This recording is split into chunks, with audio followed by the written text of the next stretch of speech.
Olá, meu querido aluno, minha querida aluna, sejam bem-vindos a mais uma aula dedicada a você que irá concorrer a um concurso, a um cargo da área da saúde, especialmente aquela turma boa que irá prestar concurso para agente de saúde ou agente de combate a endemias. Então, na nossa aula de hoje, vamos conversar sobre as hepatites virais, uma doença cheia de detalhes, cheia de pequenas nuances que podem fazer a diferença entre a sua classificação ou não. Então, preciso da sua máxima atenção e dedicação, para a leitura e correto aprendizado desse conteúdo. Lembrando que as informações desta aula são retiradas de manuais do Ministério da Saúde. É a fonte mais confiável possível, porque é de lá que as bancas tiram as informações para a construção de suas provas, para a elaboração de suas questões. Então, sem mais recados, vamos iniciar nossa conversa falando das chamadas hepatites virais. Vamos lá. As hepatites virais, Hepatites virais. Então, se é viral, não vai pisar na bola, São vírus que transmitem ela. São doenças causadas por diferentes vírus hepatotrópicos, Deu um trava-língua aqui, deu uma travada na língua, vírus hepatotrópicos, Que vírus são esses? A gente esclarece aqui, são vírus que atacam as células do fígado, Células do fígado, que apresentam características epidemiológicas, clínicas e laboratoriais distintas. Estas hepatites, essas doenças, têm distribuição universal, sendo observadas diferenças regionais de acordo com o quê? De acordo com o agente etiológico envolvido na infecção. As hepatites virais mais frequentes são causadas por 5 vírus. Olha aí, pode ser questão de prova. Que vírus são esses, professor? O vírus da hepatite A, chamado de HAV, que é hepatite A vírus, O vírus da hepatite B, HBV, o vírus da hepatite C, HCV, o vírus da hepatite D, HDV, e o vírus da hepatite E, HEV. Esses vírus pertencem, respectivamente, às seguintes famílias. Então, vamos lá, pode ser questão de prova. Professor, esse detalhe pode ser cobrado? Pelo amor de Deus, pode ser cobrado, pode sim, e se cair você não pode recorrer, Se está presente no seu edital o item hepatites virais, hepatite, Pode ser cobrado qualquer coisa relacionada à doença, bom? Então vamos lá. O Picorna viridae, Picorna viridae, é o vírus da hepatite A. O Hepadina viridae, da hepatite B. Flaviviridae, da hepatite C. Delta viridae, da hepatite D, e Epiviridae, da hepatite E. Então vamos lá, são 5 vírus: o HAV, HBV, HCV, HDV, HEV, hepatite A, B, C, D e E. O vírus da hepatite A, Picorna viridae, da hepatite B, Hepadina viridae, da hepatite C, Flaviviridae, da hepatite D, Delta viridae, e da hepatite E, Epiviridae. Tá bom, professor? Professor, pelo amor de Deus, está dando nó na minha cabeça. Vamos lá, é início, você pode estar sendo apresentar esse conteúdo agora, mas depois vai ficar tranquilo. Mas eu confesso para vocês que realmente é um pedacinho aí bem chato. É muito fácil da gente se confundir se a banca apresentar esse tipo de questão. Você tem que ter a ideia, tem que ter consciência de que a banca pode ser boazinha, ou pode ser péssima, pode ser aquela banca que vai pegar pesado, e vai colocar o candidato para suar. Para suar, então você tem que estar preparado para tudo, ou para a banca tranquila, ou para a banca mais tensa, tá bom? A gente tem que estar preparado, a gente é concurseiro, a gente tem que se esforçar, fazer a nossa parte e torcer para uma prova tranquila, dentro do que a gente conseguiu aprender durante a nossa preparação. Então vamos lá. Qual o reservatório das hepatites virais? O ser humano é o reservatório de maior importância epidemiológica das hepatites.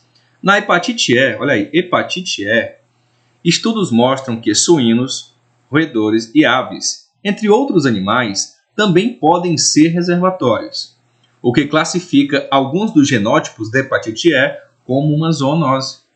Okay? A gente acabou de sair, né, de uma aula, de 2 aulas de zoonose aqui no canal, então vamos lá. Temos a hepatite A, B, C, D e E. O principal reservatório dessas hepatites de importância e relevância epidemiológica é o ser humano.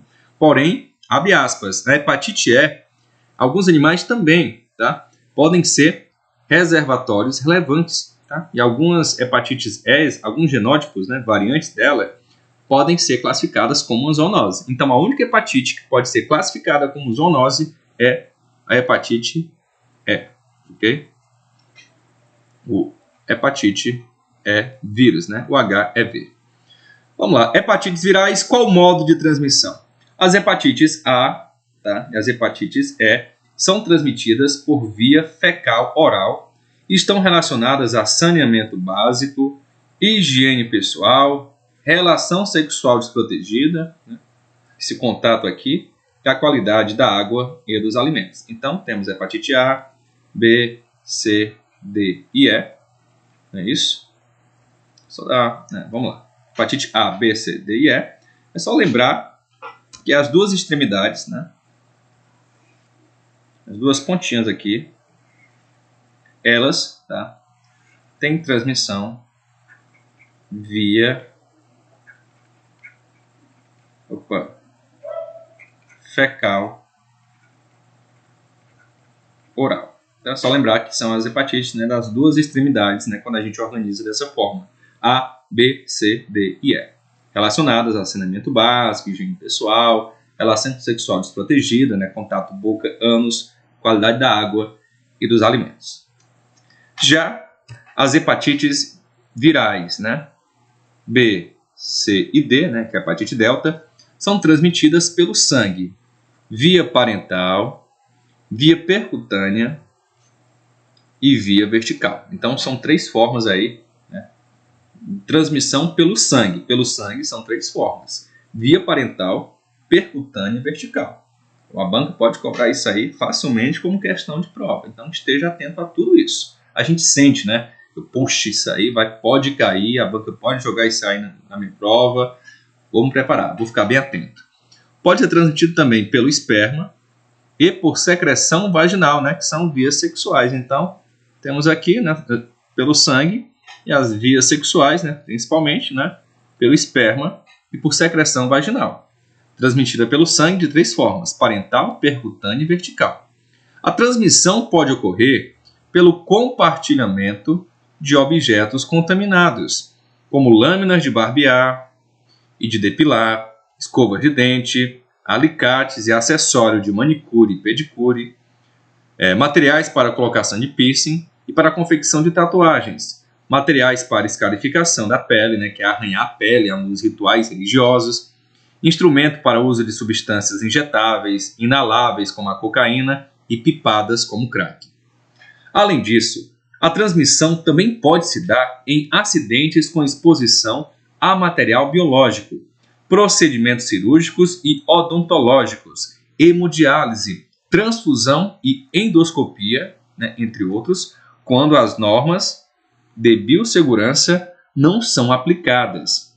Podem ocorrer também, tá, no momento do parto, aí caracterizada a transmissão vertical. Então, fique bem atento, tá, aos modos de transmissões das hepatites, tá? Diferenciar essas né, variedades de transmissão, tá? De contato com a doença, né? Porque a banca pode jogar aí muito fácil elaborar uma questão desse tipo, é muito fácil a gente se enrolar todo se a gente não se dedicar e não prestar devida atenção, tá? Sai da rede social, não fica no Instagram, não fica saindo daqui no WhatsApp, pelo amor de Deus, senão você não vai conseguir desenvolver nada, tá? Fique atento, se entrega ao conteúdo, esqueça um pouquinho dos outros problemas e foque nessas informações, tá? Vamos lá.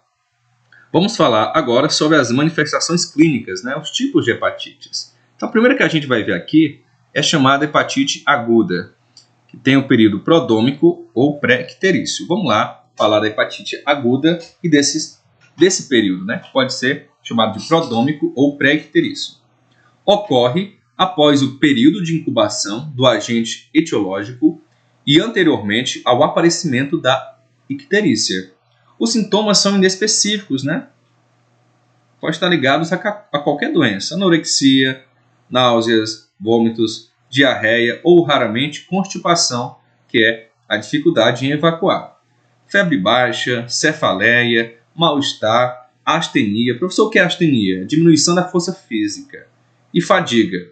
Aversão ao paladar ou olfato, mialgia, que é dor muscular, fotofobia, que é sensibilidade à luz, desconforto no hipocôndrio direito, né, que é a parte na parede abdominal direita, urticária, artralgia ou artrite, e exatema papular ou maculopapular, né, que são lesões na pele. Então, olha aí, são sintomas inespecíficos que podem estar ligados a qualquer doença, há muitas doenças, e por isso aí neste período, né, o diagnóstico é um pouquinho mais complicado, né? Hepatite aguda, né, no período prodômico, que pode aparecer na sua prova também chamado de pré-icterício. Então é muito difícil ser identificado porque, como citado aqui, os sintomas são inespecíficos, podem estar ligados a infinitas possibilidades, a infinitas doenças. Ainda na hepatite aguda, né, especificamente a fase icterícia, né, com o aparecimento da icterícia, em geral, a diminuição dos sintomas prodômicos, né, aqueles sintomas inespecíficos, eles vão diminuir, tá? Vão diminuir nessa fase chamada de icterícia, né? Temos a pré-icterícia, né, ou prodômica, né, onde os sintomas são inespecíficos, e temos a icterícia, né, que a icterícia se estabelece, os sintomas inespecíficos diminuem. Observa-se principalmente nessa etapa, olha aí, qual a característica que se destaca na fase icterícia da hepatite aguda, né? Hepatomegalia, que é o aumento do fígado, e esse aumento ocorre de maneira dolorosa, com ocasional esplenomegalia, que é aumento do baço. Então, pode ocorrer sim, na fase icterícia da hepatite aguda, não somente o aumento do fígado, esse aumento que é doloroso, mas também o aumento do baço. Então, isso se destaca na fase icterícia. A fase anterior, pré-icterícia, né, são sintomas inespecíficos, nada se destaca muito bem. Mas na fase icterícia, a gente tem aí que se destacar essas duas situações. Já na fase da convalescência segue-se ao desaparecimento, né, da icterícia. A recuperação completa ocorre após algumas semanas, mas a fraqueza e o cansaço podem persistir por vários meses. Isso, né, quando você se recupera plenamente. Neste caso, estamos falando da hepatite, tá, aguda, tá bom? Que pode ocorrer na hepatite A, na hepatite B, na hepatite C, na hepatite D e na hepatite E. Então, nesse caso aqui, é hepatite aguda. Período prodômico, pré-icterício, fase icterícia, fase da convalescência. Então, vamos lá memorizar essas informações, printar a tela, né, para você voltar a assistir essa aula mais uma vez. Como eu disse, são muitas informações, muitos detalhes ligados à hepatite. Temos também a hepatite crônica. Saímos aqui da hepatite aguda, vamos para a crônica. As hepatites virais crônicas estão relacionadas aos vírus B, C e D. Então, o A e o E, você risca daqui, as duas extremidades, né, que é de transmissão via fecal oral, não estão ligadas à cronicidade, né? Mas, com raridade, pode ocorrer também, né, hepatite crônica com o vírus da hepatite E. Então, o vírus da hepatite E, que também pode ser uma zoonose, né, também pode se tornar crônica, né? A cronicidade é caracterizada pelo quê? Pela detecção de material genético, né, ou antígenos virais, né, da hepatite por um período de 6 meses após o diagnóstico inicial. Então, você foi diagnosticado com hepatite, né, curou, parou os sintomas, né, mas, né, existem ainda vestígios genéticos, antígenos virais no seu organismo. Então, está diagnosticada a chamada hepatite crônica. Isso após 6 meses, tá? Vamos lembrar, hepatite crônica após 6 meses. Se tem número, pode ser questão de prova. A infecção crônica pode cursar de forma oligoassintomática, né, ou sintomática, né? Então, muitos sintomas, pouco ou nenhum sintoma, né? Isso é o chamado oligoassintomática, né? Poucos sintomas ou nenhum sintoma. Ou de maneira sintomática, normalmente com agravamento da doença hepática a longo prazo. Nessas situações, a evolução tende a ser benigna. Contudo, o vírus ainda pode ser transmitido, ok? Então, hepatite crônica, você pode até estar sem nenhum sintoma ou poucos sintomas, tá? não agravando seriamente seu organismo, mas a transmissão ainda ocorre, o que constitui um fator importante na propagação da doença. Então, a hepatite crônica, você ainda continua transmitindo a doença, tá bom? Então, vamos lá. Hepatite aguda, hepatite crônica e a hepatite fulminante, né? Então, esse termo aí já diz muito do que ela é capaz de provocar. Termo utilizado para designar o quê? Insuficiência hepática aguda, caracterizada pelo surgimento de icterícia, coagulopatia, né, que gera sangramentos, e encefalopatia, né, encefalopatia hepática, né, que é a complicação cerebral, em um intervalo de até 8 semanas. Trata-se de uma condição rara, porém potencialmente fatal, cuja letalidade é elevada. 40 a 80% das pessoas acometidas pela hepatite fulminante irão a óbito. A fisiopatologia está relacionada à degeneração e à necrose maciça dos hepatócitos, né, que são as células do fígado. Então, quando essas células são atacadas, né, durante as fases anteriores da hepatite, né, você pode aí ser atingido pela hepatite fulminante, ou ela pode simplesmente surgir, né, já nessa forma. O quadro neurológico progride para o coma ao longo de poucos dias após a apresentação inicial. Todos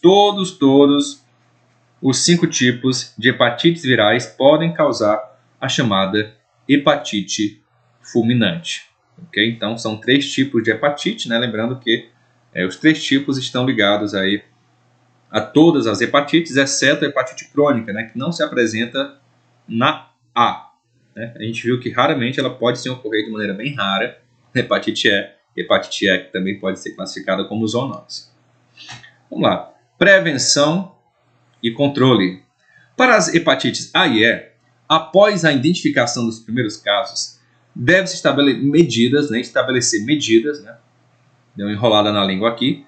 Deve-se estabelecer medidas de cuidado em relação à água de consumo, à manipulação de alimentos e às condições de higiene e de saneamento básico junto à comunidade e aos familiares. Então, tudo isso está ligado, né, por conta da transmissão fecal-oral, que está muito ligada à falta de higiene, à água não filtrada, à água impura, né, ao saneamento básico ausente, né, a condições de higiene também bem baixas. Então, estão ligadas, né, a hepatite A e E. Por isso, essa prevenção.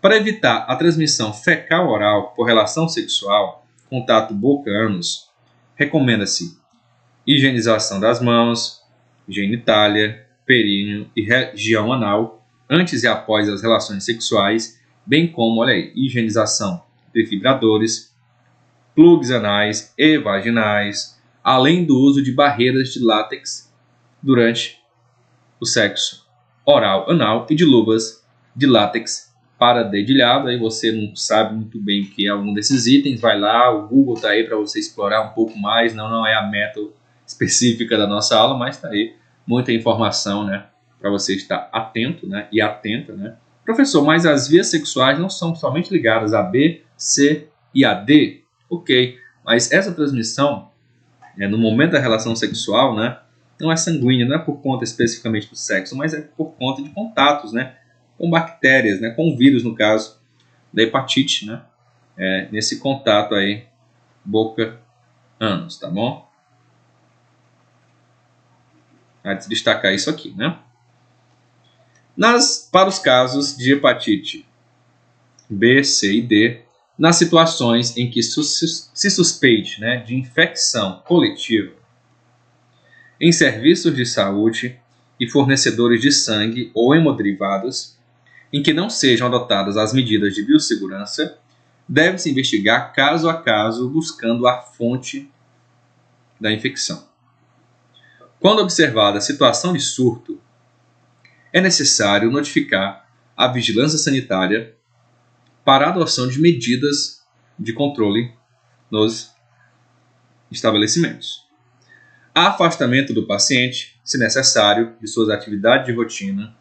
Para os casos de hepatite A e E, essa situação deve ser reavaliada e prolongada em surtos, em instituições que abriguem crianças sem o controle esfincteriano, né, que é o uso de fraldas nas quais a exposição e o risco de transmissão são maiores, ok? Então, fiquem bem ligados aqui para a prevenção e controle das hepatites B, C e D.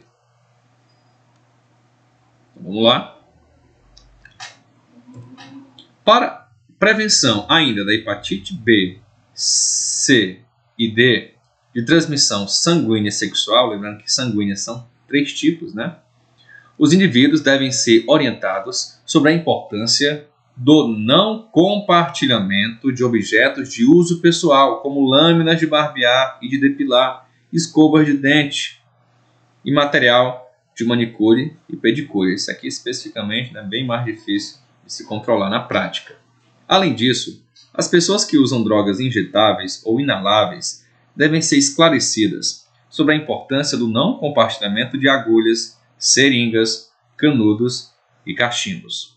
O uso de preservativos é recomendado em todas as relações sexuais, né, quando estamos falando aí especificamente, né, e principalmente neste caso dessa aula da prevenção das hepatites B, C e D. Ok? B, C e D. Vamos lá.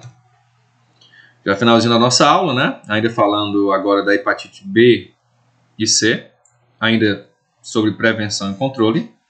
Solicitação de exames no pré-natal, né? Exames de hepatite B e C. A gestante diagnosticada com hepatite B deve ser notificada, né? Hepatite B e C, né? Deve ser notificada e realizar exame de carga viral para verificar a indicação de tratamento. B e C, né? Faltou o C aqui, né? A criança exposta deverá receber vacina e imunoglobina e ser também acompanhada e investigada com a realização de exames laboratoriais para verificar se ocorreu transmissão vertical. As hepatites virais, olha aí, são doenças de notificação compulsória regular, não é notificação compulsória imediata, né, para ser feita em até 24 horas. Notificação regular pode ser feita em até 7 dias. Portanto, todos os casos confirmados e surtos, tá? Somente casos confirmados, não são casos suspeitos. Casos suspeitos não são enviados para o SINAM, então, ou não devem ser notificados. Mas os casos confirmados e os surtos devem ser notificados e registrados no Sistema de Informação de Agravos e Notificação, o SINAM. Utilizando a ficha de investigação de hepatites virais, né, logicamente, as fichas devem ser encaminhadas ao nível hierarquicamente superior ou ao órgão responsável pela vigilância epidemiológica municipal, regional, estadual ou federal. Então, finalizamos aqui a nossa aula falando, né, tudo que eu consegui falar e organizar em uma aula só. É muita informação, eu sei, mas todas essas informações fazem com que você seja capaz de já sair dessa aula e já se aventurar a resolver e responder questões. É importante você resolver e responder, porque você pode identificar um item que não está presente nessa aula ou em outras aulas que você assistiu e você ter tempo de dar uma olhada, de se aprofundar em algum item, em algum tópico que pode aparecer em questões que você pode ainda não ter visto. Então, as questões, a resolução de questões, né, são um ótimo caminho para você estar diagnosticando não somente o seu nível de entendimento de um assunto, né, mas a identificação também e a percepção de alguns temas, alguns tópicos que você ainda não explorou de conteúdos específicos. Então, um grande abraço, até o próximo vídeo, até uma próxima aula. Aquele abraço, valeu!